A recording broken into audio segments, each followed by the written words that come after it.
Hello, everyone. My name is Jody Albert Moss, and this is the Time Is Now podcast. Our guest today is Reverend Mary Alderson. I've recently been introduced, and I've gotten to know Mary a little bit, and I'd say maybe the last month. She's very interesting. She has a lot to share. So now I'll just turn it over to Mary. Hi, Mary. Hello, Jody. Very interesting and a lot to share. I hope that comes true. Well, I you can see that it says Mary Catherine here, but the only reason it says Mary Catherine is because when I go on Zoom and there's 20 people on there, sometimes there's more than one Catherine, Mary, and so I'm Mary Catherine there. And but the whole business about being a reverend, well, we'll start there. I have always been involved in I grew up in the United Church, but became involved in the Spiritualist Church.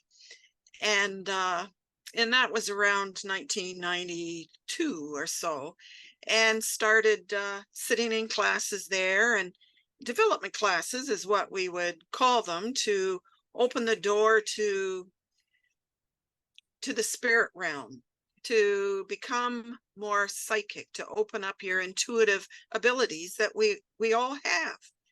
And through attending that, I came across other people, like-minded people, and a Reverend Susan Dinsmore at the Hope Memorial Spiritualist Church.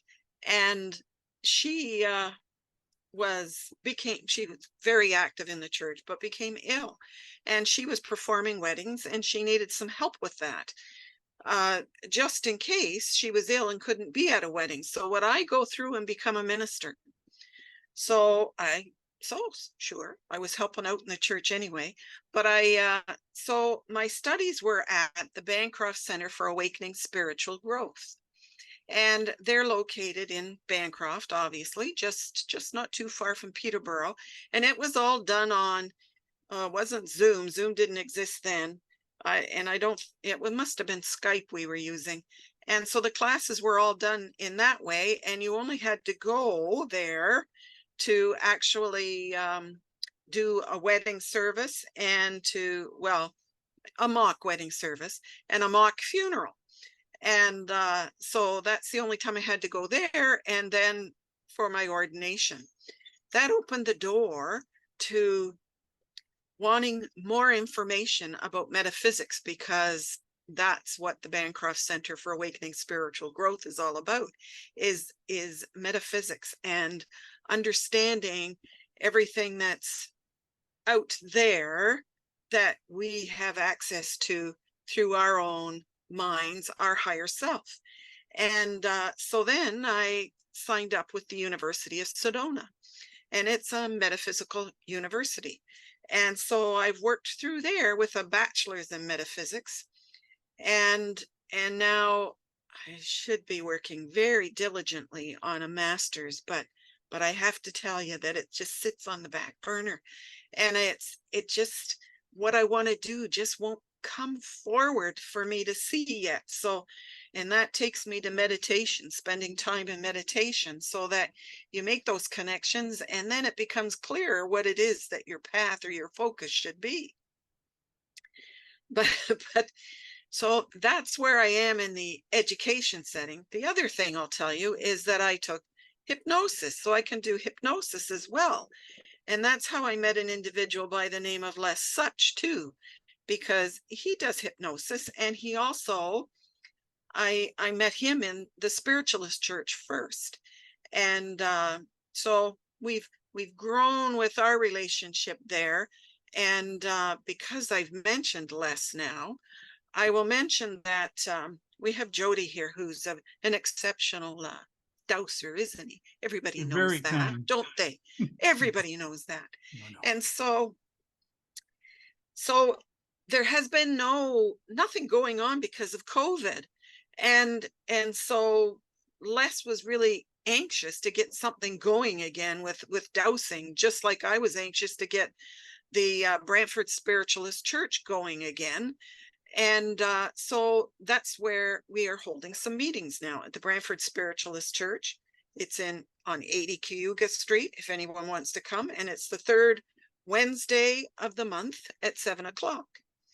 And so our first guest was Jody. And people just loved having him. So we have to have Jody back. And so I encourage you to come on out for that. And I know very little about dowsing myself. But because I have the key to the church and know how to make coffee, I'm the person that's there. And so we move along with that. And having said that, I have other activities that go on at this Brantford Spiritualist Church, and it's associated with the Toronto, got to get this right, the Christians, no, I'm not going to get it right, isn't that awful? Christian Spiritualist Ministries, and they're located in Toronto right now. That's where their church is, and so we're a branch of it. And so they don't have a minister of that particular Toronto thing that can look after the Brantford Church. So this is how I ended up looking after the Brantford Church, because I volunteered. And so that's how I have the key. And so we have a healing and message service on Tuesday evenings. And that starts at 7:30, and it usually goes to 9 because the messages can take quite a long time. And the messages come from the mediums that are attending there, the psychics, the mediums. And so they do the message work. And we've just opened the church up again for Sunday morning services, and that's at 11 o'clock. And it runs very similar to any traditional church's service. But it's an hour and a half. It can be shorter depending on how long the speaker talks. But at the end, the last half hour is a game for messages from spirit. So depending on the mediums that are there, the psychics that are there, then we have we have those messages. And then we go for tea and coffee in the other room, because I make the coffee too. So I don't know. Where do we go from here, You make Jody? good coffee for sure. I make good coffee. I like coffee. Yeah. Coffee doesn't necessarily like me, but I like coffee. Yeah. I had the pleasure of actually attending one of your Sunday services, and something very interesting you were doing. People went up to the front, and I guess you had healers. Can you speak to that a bit, Mary? I will. We have a hands-on healing, and most of the people that come forward and do the hands-on healing have had some kind of formal training, and the training may just be within the Spiritualist Church, or it could be that it's somebody that already uses therapeutic touch or Reiki or some sort of healing modality that they're involved with. And so they're all volunteers. Everything within this church, we're all volunteers. Nobody is paid for anything. Any collection that comes in is just there to keep the doors open, the lights on, and the heat going. And so when you come forward to do this healing, it's all by intention. And I would assume this is what they're doing, because this is what I do when I'm standing there, is I ground myself and I set the intention and I open the door for this spiritual. I am just the channel, the conduit for the healing energy that comes. And I find for me is that when my hands go over someone, and I will touch, you ask for permission for one thing, if it's okay to touch. We're very careful what we're touching, let me tell you, what we touch. And make that connection. And I ask that the person in the stool is also grounded, between the heavens and the earth. Let's be there. And then ask for this healing energy to come forward. And then as you move your hands over someone, for me, I can pick up some energy, and I know that this is a place where my hand needs to stay longer. And then just, once you feel that energy is shifted, then I would just wipe it away, then I would go there and see if I can still feel that energy or not, or if it's all clear. It's clear. And so that's the process that I go through with it. And certainly at the end of it, I offer a prayer and ask that this healing energy stay with the person. And that's what we do with our hands-on healing. So it's it's partially physical, but I'm getting the impression it has a lot to do with their energy field, like their aura. Yes, their aura. You pick that up. It's the same because I've taken therapeutic touch, and I've taken Reiki as well. And then whatever little course that was offered in the spiritualist church. And so it's the auric field. You can know from a distance too. Here we are on Zoom, and if somebody was asking me for healing, distance healing, I mean, I've got a little pad of paper here. It has lots of names on it, this little booklet, and I get names sent to me all the time, and then I put it in to those that I know that are healers. They don't necessarily come to the spiritualist church that I'm at. Some do, some don't, but I send it out, and then it ends up on Facebook with a Reiki group, and we do distance healing, and it's the same thing. I don't know how the other ones do it. I have no idea. I just say someone's name as if they're right here sitting in my hand, and I set the intent and ask for the healing, and I can feel the change. I can feel it, and I can feel the change that comes, and then I just, again, it's like wiping it away, and then move on to the next name. Those are specific ones I really want to work on. Otherwise, this is it. That pad of paper is in my hand while I'm in my meditation and asking for healing to go. And I mean, this can be for someone who is ill in any form. And also it helps if someone is transitioning, somebody's on their deathbed, they're ready to move on. And I believe that it helps if we send healing there as well, to help ease that anxiety that somebody may have about letting go of their body and to move. There we go back to this spiritualism, and I will read exactly what's here so I don't trip over it. But the primary object of spiritualism is to prove the survival of human personality after death. And it's like we have two bodies. We have our physical body, and we have our spiritual body. That's, our memories, our personality, everything that's there. And it's like when babies are born, we have an umbilical cord, and we snip that when they come out. And it's the same thing when we're ready to pass. There's this, so they say, a cord there too.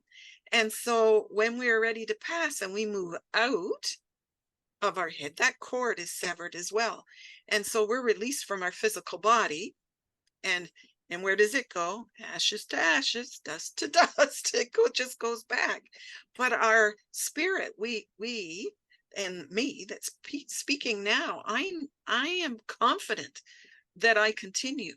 And I'm out in a different vibration, a different dimension. I'm now this soul, this spirit that I have always been, is released from this body. And then I can come around and talk to everybody that's on this Zoom thing. Yeah. And have a visit. Yes. Yeah. So Mary, this healing that you were talking about in your church, if it resonated with someone and they wanted to learn that, do you offer that service to teach that? We have not as yet, since the church reopened, and but I have two people that are the healers there, two of them, that are putting together kind of an introductory kind of class for it, just to see if people are interested in a course. And if we've got people that are interested in a course, then yes, we will have one. And those two will look after it.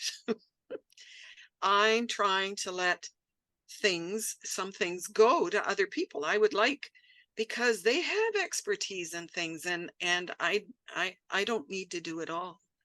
I like to have the others that are in my congregation that are excited about, these two are so excited about healing, and that's what got them involved and opened the door, and they to being a part of the Spiritualist Church. I will tell you, when you start doing healing, when you start working with energy fields, it just opens the door to information that just pours in. And I'm sure those that are dowsing is an intuitive thing and an energy thing and a connection to the universe and everything that it has to offer. And when you first start doing this healing and put your hands on somebody's shoulder and you're standing there as this conduit, it starts to open up your intuition. That's the way I found it, and that's the way many of these healers will talk about it, that this is when they started to get messages. And so when we talk about a Spiritualist church and the message work that's done, that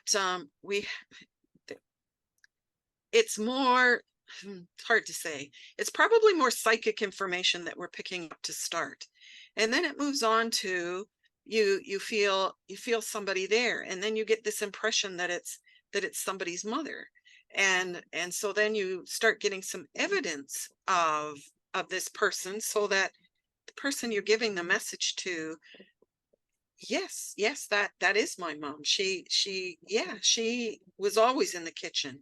She did have an apron that was red or whatever. Yes, I do have her rolling pin. These are all things that the medium would be saying, so that you would recognize that it truly is someone that they know and love that's coming through from the spirit side. And having said that, the courses that I've taken, I am still what I would say a budding medium. I am more of a psychic, but all mediums are psychic. Not all psychics are mediums. And so this, I don't know where I was going with this now that I went through that in.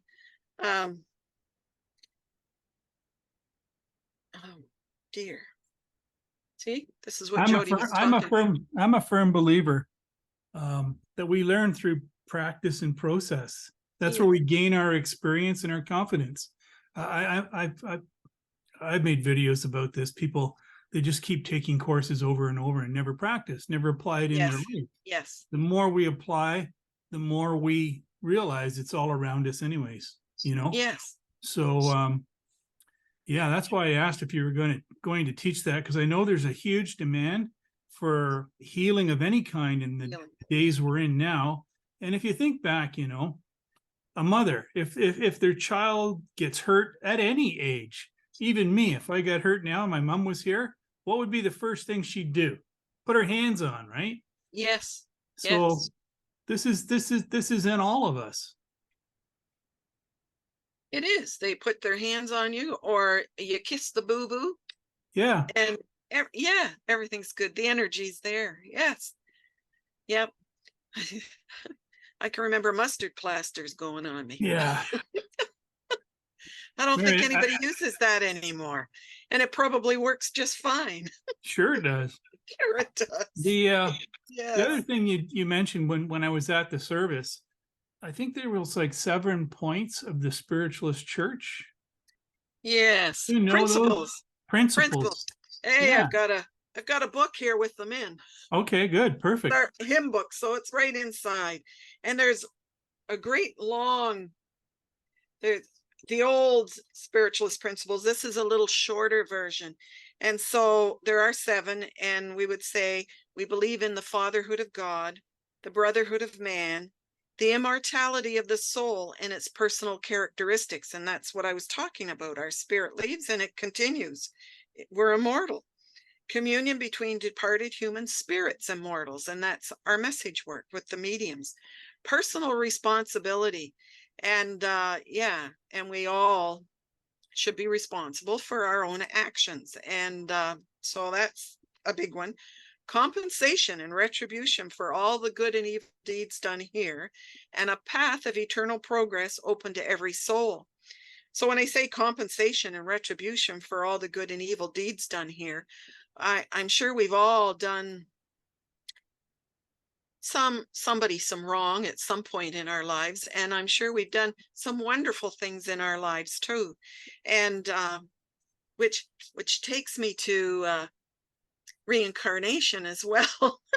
Karma, when we talk about this. And when do we fix this? Is it when we come back in another life and we have to work on that karma that we've developed, or can we do something right now while we're here when we know we've done something that's wrong to fix that? And certainly there are opportunities where we can fix something. So maybe that karma's been put off, that it's clean, that slate is clean. And maybe there's stuff we don't even think that's hurt somebody along the road that, and I don't know, they talk about when you go, you see your life events and stuff. I don't know for sure if that's what goes on or not. And one day I'll see, but I don't know that for sure. And then you would know what it is that you've done with your life. Did you follow a path that was meant for you to complete what it is you came to learn this lifetime? And not everybody believes in reincarnation either. I'm careful who I talk to about it at times. And I do have a group that meets at the church on Tuesday mornings, and they call themselves the Wellness Angels. And they are a group of women for the most part, and one man that comes. And they've all had cancer. Some are still working on that, being treated, and some have overcome it, but it's a support group. And yeah, they meet in the spiritualist church, but they don't necessarily don't necessarily enjoy the what it is that we have at the church. Some do, some don't. And I've learned to keep my mouth shut about reincarnation. And some are there open to it, and some are not. But it's an interesting group, and I'm glad we can have them there. And when you bring up stuff, it opens the door. We're always planting seeds. We're always planting seeds with someone. Yeah. And you don't have to see it grow. You just know that someday that seed is going to start and open, and it's going to open the door for them for information that is just so massive that's out there. It's the more I study, the more I learn, the more I realize I know nothing. There's so much out there for us. So much. Yeah, it's true. And like you were saying, we've all done things that weren't as positive as we probably would have liked them to be. And we've all done good things. I think the key is we can't get hung up on all the details. We have to be mindful and try to stay focused. I always talk about balance between good and bad, or try to stay on that middle path and bring yourself back. And if we're aware of that and have love in our hearts, we move forward in the right direction, because nobody's perfect, right? No. I'd like to think I am, but I know I'm not. Yeah, not in this lifetime, me, that's for sure. Yeah. No, I got a long way to go. A long way to go for perfection. Well, if the path ended, if we learned everything in the first 20 years of life, what would we do for the rest of it, right? I don't know. I would paint. Well, not my walls either. Yeah. That's something that when all this COVID and everything, and you were stuck in your homes and stuff, certainly I was doing some studies, and things with the University of Sedona. But the other thing that I started doing was going on to programs to get my watercolor paints out that have Oh, sat there. I've had them for years, like 40, maybe 50. It's sitting in my closet, and every once in a while they come out, but that brought it all out. And there's another meditative state when you're painting or doing something, any craft per se. Like we've all witnessed women. There are some men I know that knit as well, and they can just knit without even looking at it. And where is their head? I mean, some of them are watching soap operas, but where has their mind gone while they're doing this? And it's the same with painting. It's the same with it's a meditative state that you go into, and there's so much comes in. Certainly when I paint, it's like all of a sudden I feel like oh, you need to do this over here, which is something I would have never thought of doing. But that's, to me, that's a guide, it's spirit, somebody that's around me. And I'd like to think it's Van Gogh or someone like that hanging out with me while I'm painting, giving me some little tips as I go along. I believe being creative in any form, and I'm a firm believer of hands-on. Like I like reading a book, not an ebook. Yes. I like doing painting. I like working my hands. And I believe that that helps us access that energy that Van Gogh and everybody else accessed, right? It Yes. being creative is such a positive thing. You know, Yeah. Mary, is there some kind of experience either with the spiritualist church or maybe a psychic experience or something that really you remember and would like to share with us? I'm going to tell you a story. Yes, good.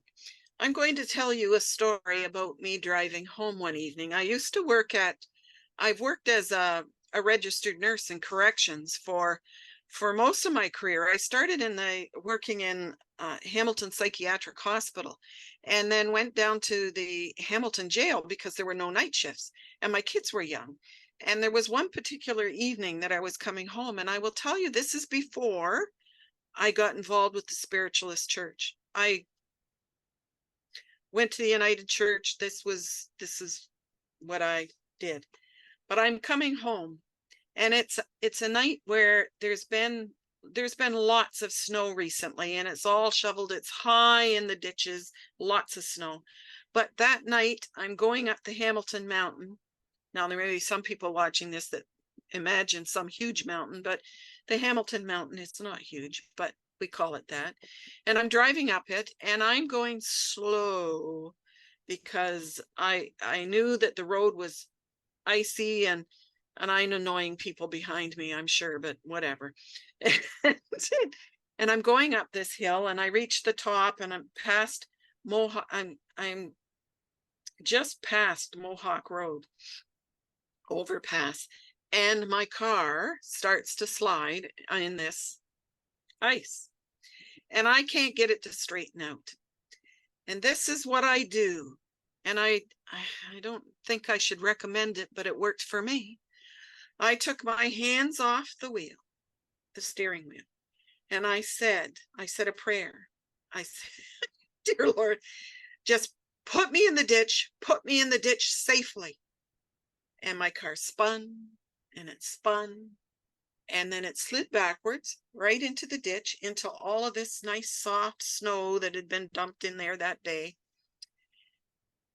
And then I came to a stop, and I turned the car off. And then I said out loud, I said, now I know that I should stay. They tell you to stay. I didn't even finish my sentence, stay in the car, when a voice in the back seat said to me, and I'm on my own, a voice in the back seat said to me, get out of the car now. And I'm sitting there, and I thought, okay, because there was nobody else in the car but me.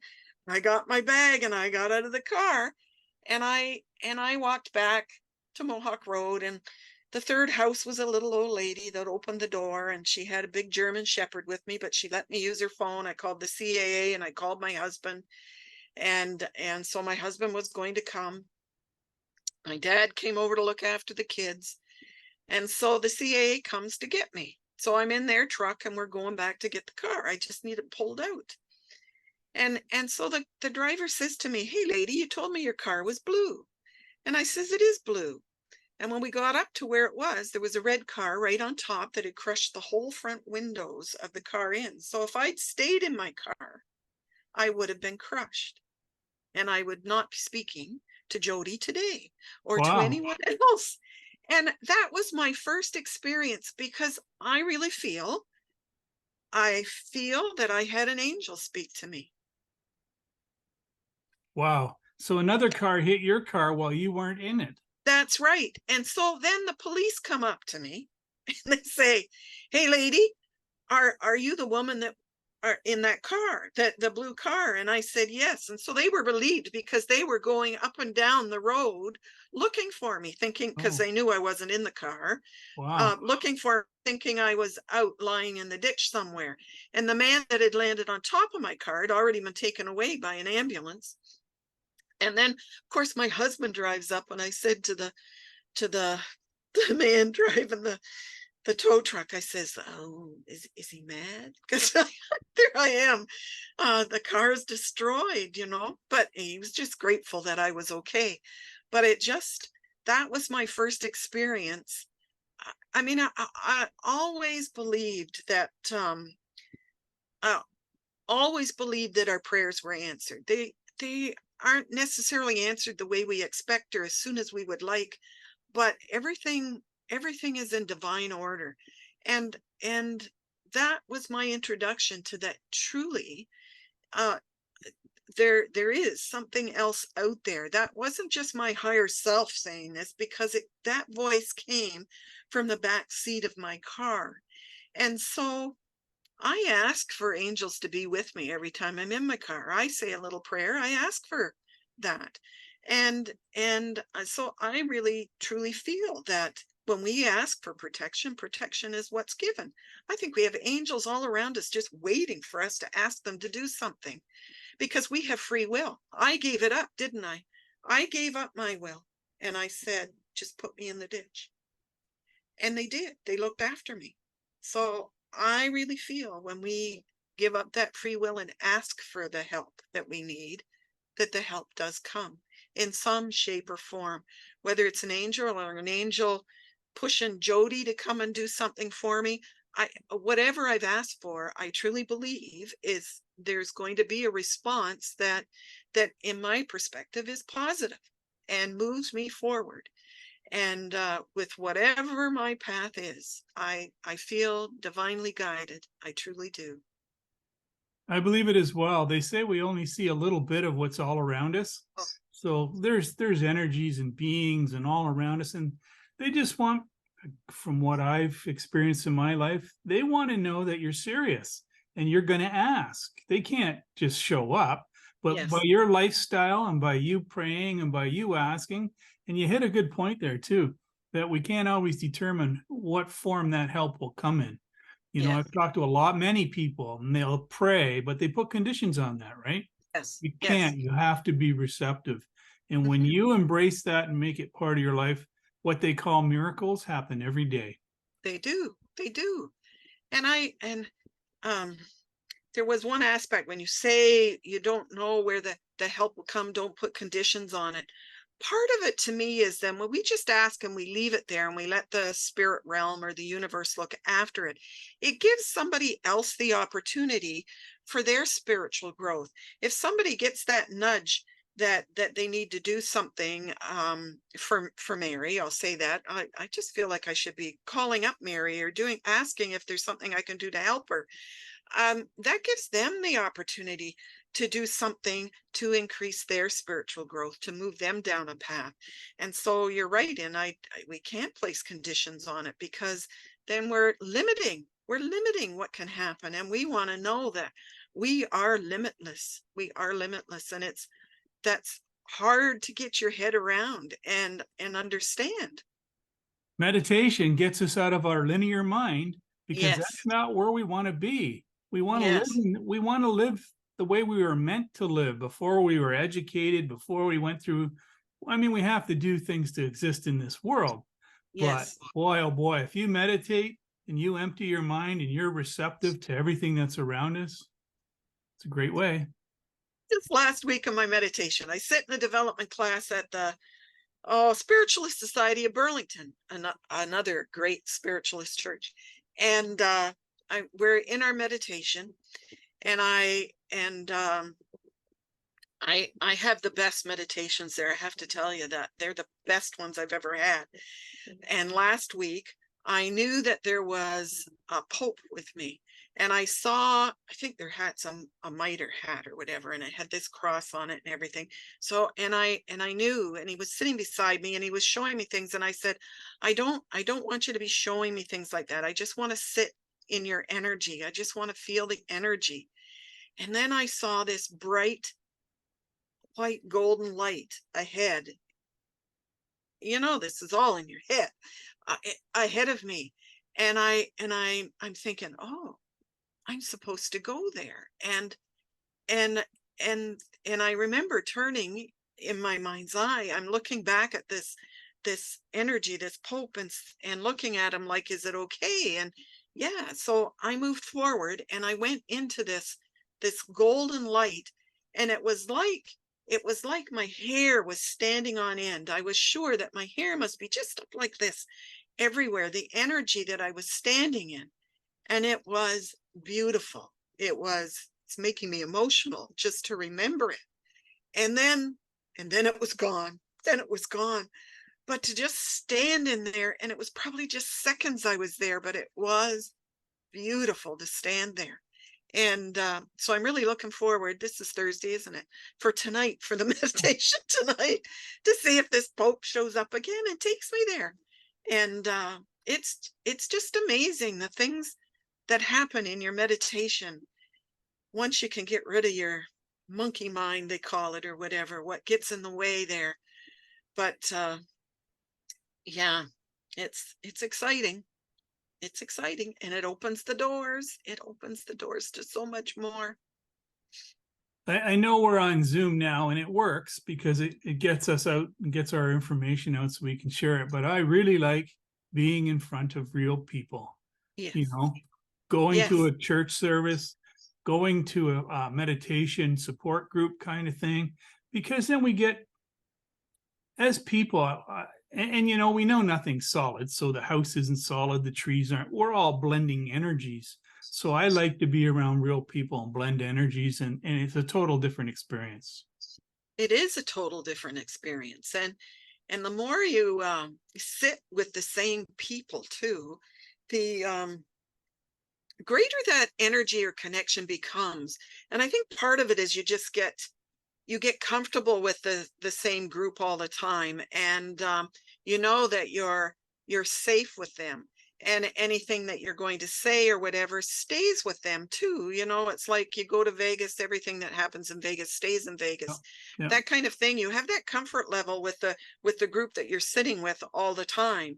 And you're free to, like, our church is filled with Kleenex boxes everywhere, because so often if during the meditation, sometimes you're moved to tears.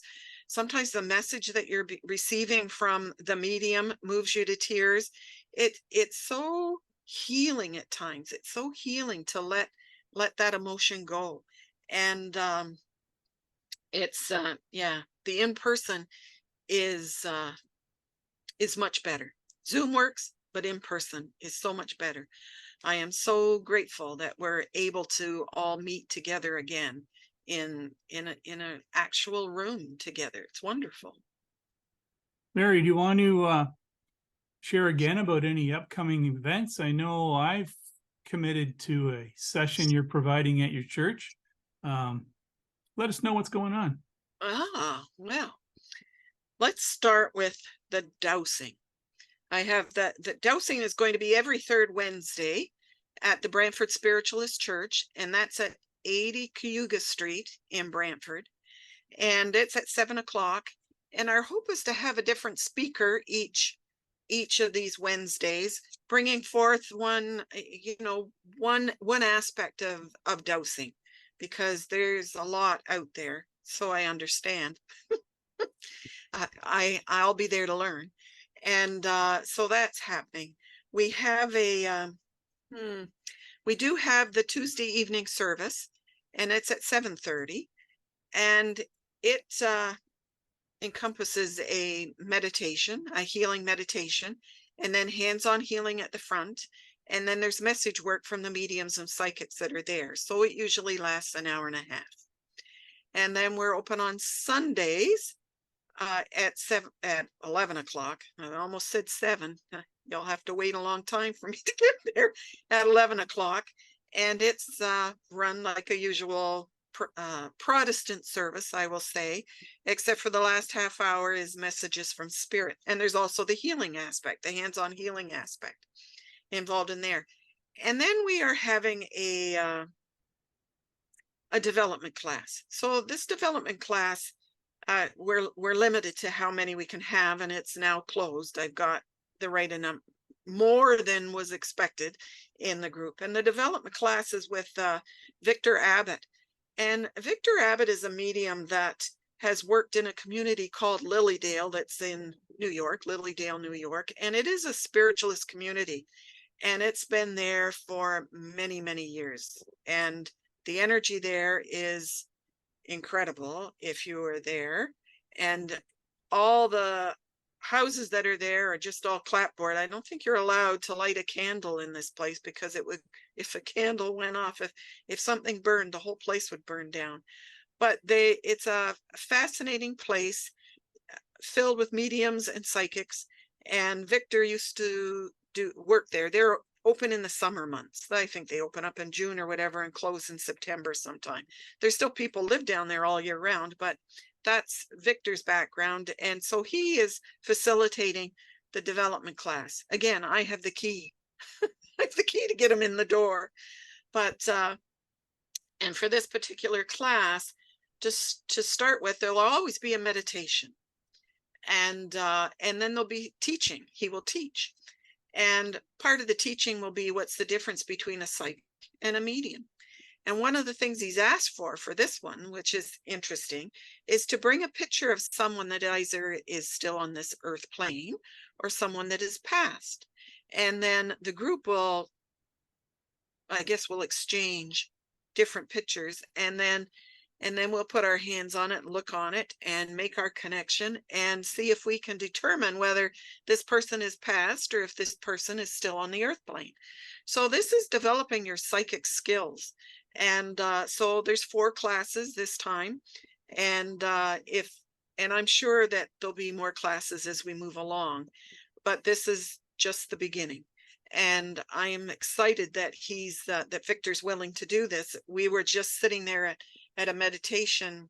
There's a group of us that's also closed for a meditation every other Saturday. And he was sitting there and he was talking about starting a development class in Cambridge or Kitchener, I can't remember. And I said, why don't you do one here? And he said, really? You'd let me do one here? And it's like, yes. And so each class is $10, and none of it goes to Victor. This all comes to the church. All the activities we have, we ask for donations.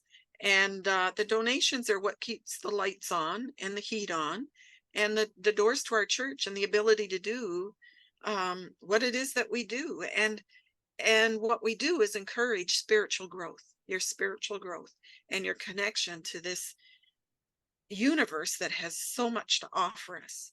So I think that's, and I'll give you my email address too.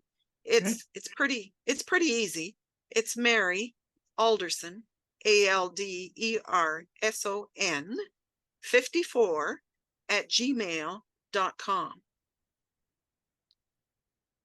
And I welcome you to contact me. I'll share any information that I have that you could use.